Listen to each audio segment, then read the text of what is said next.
Hello and welcome to Macy Cooks. Today is an exciting day in the Macy Cooks kitchen because I can't find my phone holder that I usually use for shooting these videos. So for every angle of this video, you will be propped in some creative way. We may end up having to go OG good eats and shove you in a microwave, but hey, I think that adds to it, doesn't it? I mean, literally you're taped to a window right now. If I can figure out a way to take a picture of that and document it for you later, I will. And thank you, Scotch Tape. Thank you. And aside from trying to shoot for a Scotch Tape sponsorship, I'm also going to teach you how to make something absolutely delicious that will transition from summer to fall into winter. Today we are making a tomato and coconut chickpea curry.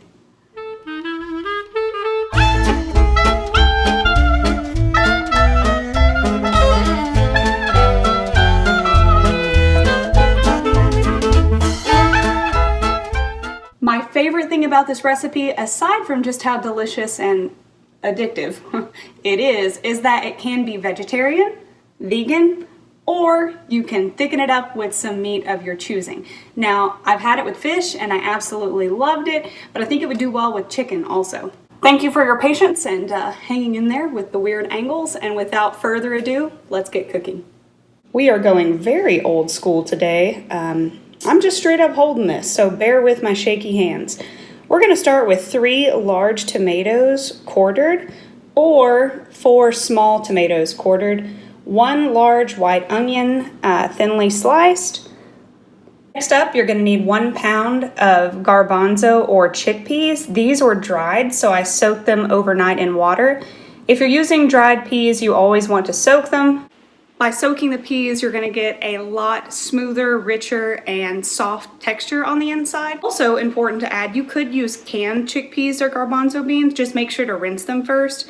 A lot of canned chickpeas and garbanzos are packed inside of a fluid that when you use it in the soup, sometimes you can taste it and it'll be that kind of tingy sort of flavor. But at any rate, dried peas and beans are a staple in my pantry, and they should be in yours too. They're extremely universal and they're easy to work with. If you know you're gonna cook something the next day, just pop them in a bowl with water overnight and they are ready to go.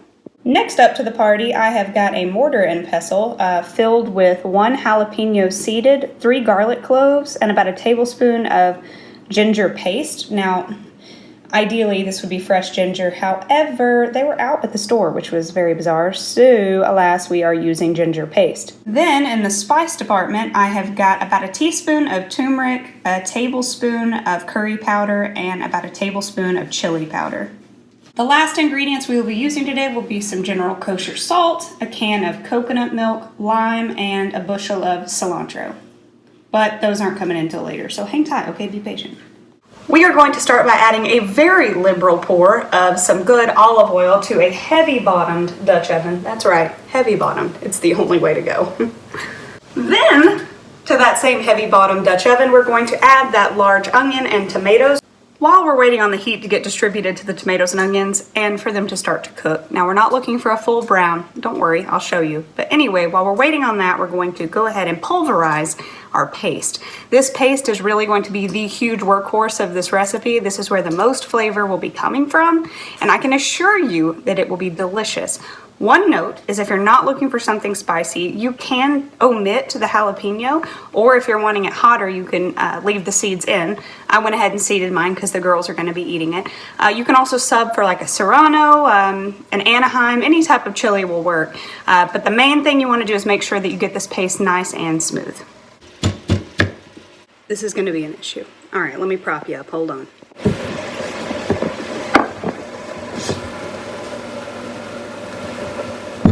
This is not a Target ad. So aside from the fact that a low angle is every woman's dream, the main issue I have with this whole handheld camera thing is I feel like I'm mouthy. Like I feel like I'm breathy. Like in every single clip it's going to be like, all right, I'm sparing you, okay? You just deal with this weird shot. Son of a nutcracker. That's it. I'm not even letting y'all watch that process. Just know it's getting muddled, and I'm doing it really well in a way that would totally convince you that I'm an authority on anything in the kitchen. So just, you know, insert, okay? Feeling off my game today, guys. I am. but we had to do this today because if we didn't, it wouldn't get done, okay? It wouldn't get done. That's how I am. It would just, I'd be like, oh, I'm gonna make a video soon, and then I just wouldn't. And so here we are, alas, off of our game together. I shoved you in there so I wouldn't feel quite alone. All right, welcome to a breathy and foggy camera angle to show you what we're looking for on the veg. Now, as you can see, there's not a huge amount of browning happening. However, some of the seeds are releasing. They're starting to kind of clam up a little bit, and the skins are releasing from a few of the tomatoes, and that's really what we're looking for. So I'm gonna separate this and make a tiny little gully here in the middle that I'm gonna dump my paste. All right, and look, before y'all even comment on the paste, it's not perfect, and today's just not perfect, and that's okay. See what I mean? Okay, it's not perfect. This is how the paste turned out, and we're gonna go with it, because guess what, guys? It's gonna buff out, and it's gonna be just fine. So we're gonna just emerald bam this right into the pot, and then that's when the magic happens, because the smell is gonna be like, it's gonna be too much to handle, I promise. You thought I was gonna say it. I did too. I refrained. I'm proud of myself. Little victories, guys. Just a couple seconds in, and my gosh, those smells are just coming alive, okay? It's like the 4th of July in here, except it smells nothing like hot dogs, perfume, or chapstick. But I can tell you one thing, this is going to be heaven. Next up, the spice blend, and it's coming at you live from a MySpace angle. MySpace? Oh, okay. For any of the children watching. It was like Facebook, except it was just like, you know, the Wild West of social media, okay? There was like music playing on your page, lots of little like flashy things without trigger warnings. It was a lot, okay? Loves happen, failed there. Same place, all right, battleground, battlefield. Now that we are looking juicy, we're gonna just go ahead and turn this heat down a smidge. I'm saying medium high, and to that we're going to add our garbanzo or chickpeas. Here they come. Then once you've added the chickpeas, you're going to add your coconut milk. Now, I'm not a huge like snob about what brand, but what I do advocate for is full fat. I don't love the half or third fat coconut milk. It's just, I don't know, it makes me uncomfy. However, if that's all you can find at the grocery store, I will say that in a bind, I have added heavy cream to supplement. So I added a can of half fat coconut milk and then about a half a cup of heavy cream, which frankly was dreamy. So that, however, would push you out of the vegan category if that's what you were shooting for. Anyway, just add this. I'm not gonna lie to y'all, this part always stresses me out a little. If you're familiar with coconut milk and the way that it's packaged, if you just try to like dump her, there's a lot of times where it'll just glug out and then splash up out of nowhere. And this is gonna make a liar out of me. Look, all right, hold on. You'll see what I mean. See? Imagine if I just turned it, all right? It would have just glugged out, scared the crap out of me. Alrighty, we're gonna give that a nice little mix, and before we lid this, let me go ahead and throw out that. With the liquid that we've added in now and the fluids that are gonna release from the tomatoes, this is going to be a little bit thicker of a curry, which is what I like, that's my preference. However, if you want it to be a little bit more watery and you anticipate serving it over rice, then just add some chicken stock. Again, that would kind of push you out of the vegan category, but you could just add water if you wanted to do that as well. I like mine to be a little more body, a little thicker, so this is going to be good to go. Again, I have that heat on medium high. I'm going to lid this, and we're going to let it cook and simmer for about 20 minutes. We're really just trying to soften up those chickpeas. It can take a little bit longer, depending on how many chickpeas you had, whether you used canned chickpeas. So we'll just come back and revisit in about 20 minutes. Now, you'll probably notice that I haven't added any salt at this point, and that's just because sometimes when I'm stewing things or cooking them for an extended period of time, I don't like to salt until the end, because the longer that it cooks, the saltier it's going to get. And I just like to have more control, you know? I'm a control freak, what can I say? Anyway, so we'll see you in 20 minutes, and we'll just check in. All right, it's been 20 minutes and I can already tell you I'm a tad bit fearful because I can hear her rolling. Okay, so I dialed it back down a little lower. We're at medium instead of medium high. Let's just get in there together, shall we? Okay, she's not that angry. Okay, man, all right, she's pissed. All right, she's angry. Damn, Jackie. All right, we're just gonna turn her down to medium, give her a nice stir. Thankfully, she's not sticking on the bottom. So let's just backtrack and say instead of medium high, let's just shoot for medium because this burner is saucy. All jokes aside though, texturally, this is looking exactly like what we want. The main concern and what we're going to check are the chickpeas to see if they have softened. If not, we're gonna cook a little longer. So hold up one second, hold up. Yes, that was the inside of my pantry. We drink out of Fuzzy's cups. Okay. Just one of these bad boys out. All right.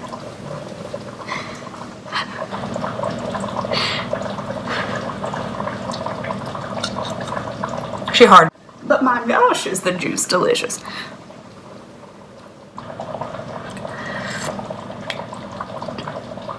And that's without salt, and that's really what's impressive to me. All right, we're gonna lid this bad boy and let it go for another 20 minutes. Yeah, see you in 20 more. Okay, so it's been 40 minutes total now, and I came in and she wasn't hissing at me. She's not quite as angry. So we're gonna fish out one of these chickpeas and see if it is right texturally, and then hopefully, if she is, we will move right on along because I'm getting starving. Oh, the smell, it's just too much. Oh, they should make a candle out of this. Tomato, coconut, and chickpea curry candle. Bed Bath & Beyond would sell out. I'm telling you, they'd sell out. It's ready. All right, let's move on. As I'm sure you can see, the tomatoes have broken down. Most of the liquid has been released. Everything's looking a lot softer, a lot more rich and succulent. So at this stage, I'm going to add a potato masher to the party, and I'm going to just break up some of these chickpeas. I'm not going for all of it. We're not going for mush, but I do like to break a few of them up. So let's do that, okay? Like I said, I'm not pulverizing here. I'm just doing a few mashes. Just a few mashes. Just get into it, you know, just a few mashes. All right? And we're breaking down those chickpeas. It's really just for a contrast in texture, in my opinion. It just, I don't know, it makes for a better mouthfeel. What can I say? So we're breaking her down, breaking her down, breaking her down. Every time I do this, I end up with 1 or 2 chickpeas in the end. And it feels kind of like the Thanksgiving wishbone. I feel like they're lucky, you know, if you save them. Now that we have broken them down slightly, I'm going to add a very liberal pinch of salt, stir, and then give her one more.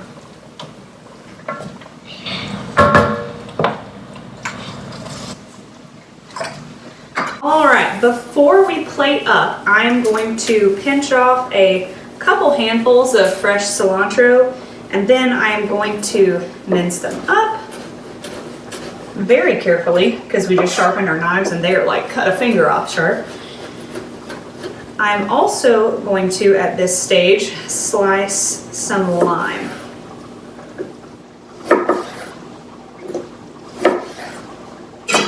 Let's get a bowl. Honestly, that went really quick. I mean, you think about it, just a few minutes of prep, less than 10 really, and then 40 minutes of cook time. That's not bad, that's under an hour. And the thing I like now is this is kind of right your own. This is kind of right your own adventure. You can add some cilantro. I think it's a necessity. A squeeze of lime, also a necessity. Make sure to splash half of it across your kitchen if you would.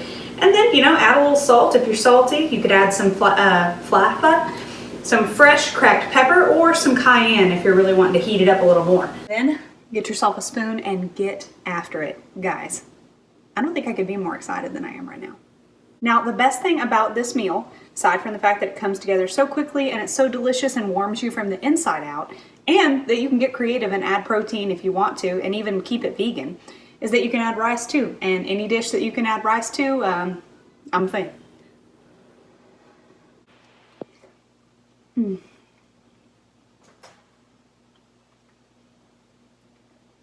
Guys, the freshness of the lime juice, just that cuts through that rich fat from the coconut milk, and then those bursts, those cracks of creamy chickpeas just breaking open, and the sweetness from the tomato, it's phenomenal.